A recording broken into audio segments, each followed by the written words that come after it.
Thank you, Tanvir sir, for your nice presentation, which brought about the total history of biopsychology in Bangladesh. So how we developed and from where we are where now.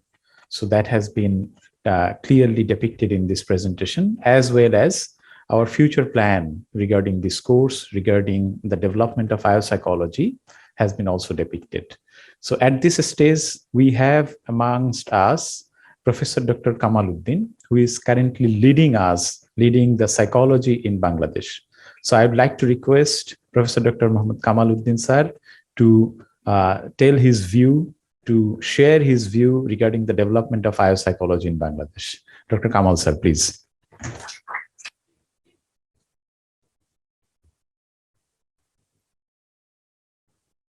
শুভ সন্ধ্যা। আমি কি বাংলায় বললে ভালো হয় না? কারণ বিদেশি কেউ আছে from okay. Thank you, Salim. My best gratitude to Enroute International for bringing about this kind of conference from last year. And basically, it is the history of biopsychology to popularize.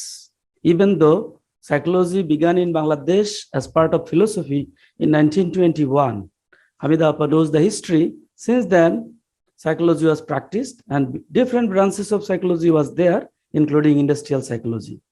The first man in the history of Bangladesh who did his PhD in biopsychology was Professor Dr. Abdul Khalek, and later on Professor Dr. Roshnali, who was, even though his senior, but he also practiced biopsychology in terms of applying psychological knowledge to industry, because he brought some participants from Adam's jute mills and trained them, and he wanted to demonstrate that psychology is so important in our workplace as well. And in my master's thesis, I did my thesis on Adam's jute mills, which was related to industrial psychology, especially occupational stress, anxiety, and job involvement. And regarding the current history of biopsychology, basically in 2017, I started biopsychology and school psychology in our department under a very coercive and collusional condition, because many obstacles and oppositions came that we should not apply biopsychology or school psychology in the department. Despite the objections, we started this. Since I led school psychology, I could not be the part of biopsychology in that time, but I have many input in the development of biopsychology in the Department of Psychology. I felt the necessity of biopsychology in Bangladesh seriously, because I conducted one study with Professor Dr. Roshnali, Niharanjan Sarkar and myself regarding the Viva Voce examination in the Public Service Commission, which I am going to focus on. Psychology literacy is very much necessary for our current educated people, because when you're going to talk about recruitment, they do not even understand what is intelligence. Unless they understand the word intelligence, how they want to include the best people from a pool of applicants. Say, for example, in BCS preliminary test, in my view, which is totally a wrong selection process. Why it is so wrong? It has included 10 domains: Bangla language and literature, 35 marks; English language and literature, 35; geography, then moral and ethical values. They don't understand the cognitive, affective, and psychomotor domain of individuals. For example, you appeared for BCS preliminary test and you got full marks in ethical and moral values of within 15. So these 15 marks added to the total score and you are selected. Does it mean person who has got the highest mark in ethical and moral values having the ethical and moral values to the highest degree? No, this is the affective part of human being that cannot be added to cognitive part. That should be separated, and that should be separately thinking. Again, Bangla Bhasha and Sahitya. Say, for example, Kopal Kundula, who wrote it? Bankim. What does it mean? Does it measure your intelligence? Not at all. Even though you did not read the entire Upannash novel, but you can write it. So this program is fully faulty. I can prove it. I already have conducted some research on that, and I found it is really faulty. Why?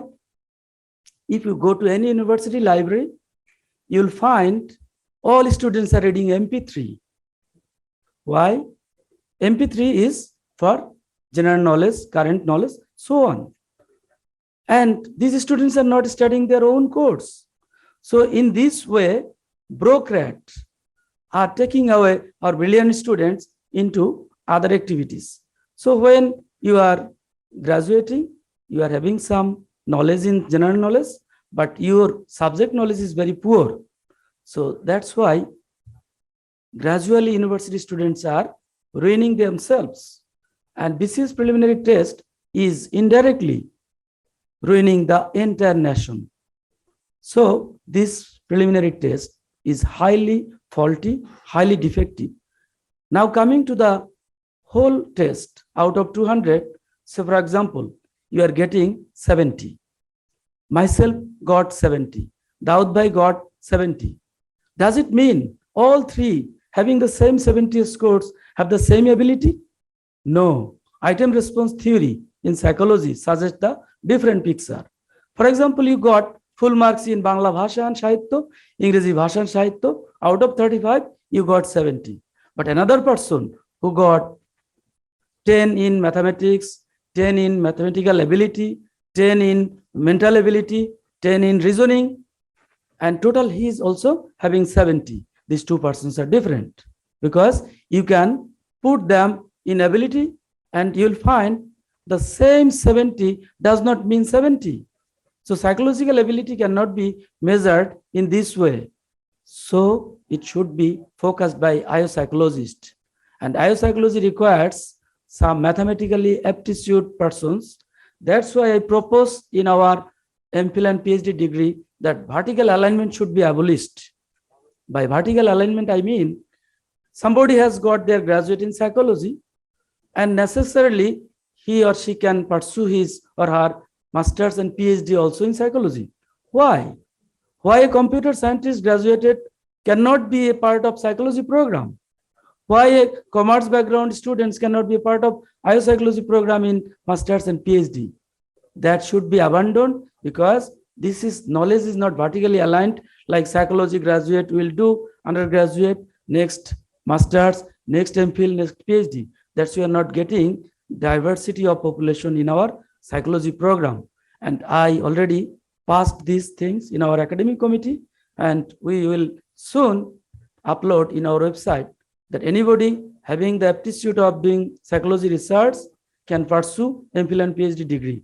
In subsequent years, we'll also include in master's program. Master's program in psychology should not be only the masters of psychology students. That should be coming from other streams as well. So development of biopsychology should be based on this broad-based focus. And now, again, I would like to thank Enroute International to bring these vital issues into fore, because in Bangladesh, recruitment massively done by Public Service Commission, which is again blindly followed by other private organizations, because they consider Public Service Commission is the model, but they are the wrong model. And vicariously we are learning this, as social learning theory suggests, this is a kind of blind followers. Because in Bangladesh, I did not find any single article done by public administration or development studies which addresses the issue of validity of Public Service Commission's test or preliminary test. Because while you are screened out of 1 lakh students, 90 is screened out, 90,000, 10,000 got the chance to go for next round, like written and viva. Do you think these 90,000 students are not qualified to go for the next round? If it is wrong, then you are doing injustice to 90% of the applicants. And coming to the question of 28 cadres, what is common in these cadres? Some intelligence. What kind of intelligence it is? Either cognitive or affective or both. In my view, it should be cognitive and affective. In India, there is a test called general studies and aptitude test. General studies means that includes a lot of other variables like achievement test, which we are currently including in our BCS preliminary test. Apart from that, there is a necessity of measuring other attributes, interpersonal skill, social skill, so on. So when you are going to fit one person into a job, three things to be taken into consideration. One is his ability. Second, his willingness to go to that. Third is matches of his personality with the job. Say, for example, one person is having the ability, but he's not going to do that job. So you have to measure his ability, his willingness, and his personality to the job. I think I have taken a lot of time. Salim is washing his watch, and Daud Bhai is also in motion. So in this short time, I could not point out many things, but definitely IO psychology will lead Bangladesh in terms of recruitment selection. And psychology should not be considered as pathogenic or negative psychology, coming to a person, giving some counseling. This is a bad idea. And the last point is America or Europe, the highest salary got by any psychologist is IO psychologist, not the clinical, not any other psychologist. So you think, and you should feel proud of it. And I think with the assistance from en route, psychology, especially IO psychology, will flourish in the correct direction. Thank you.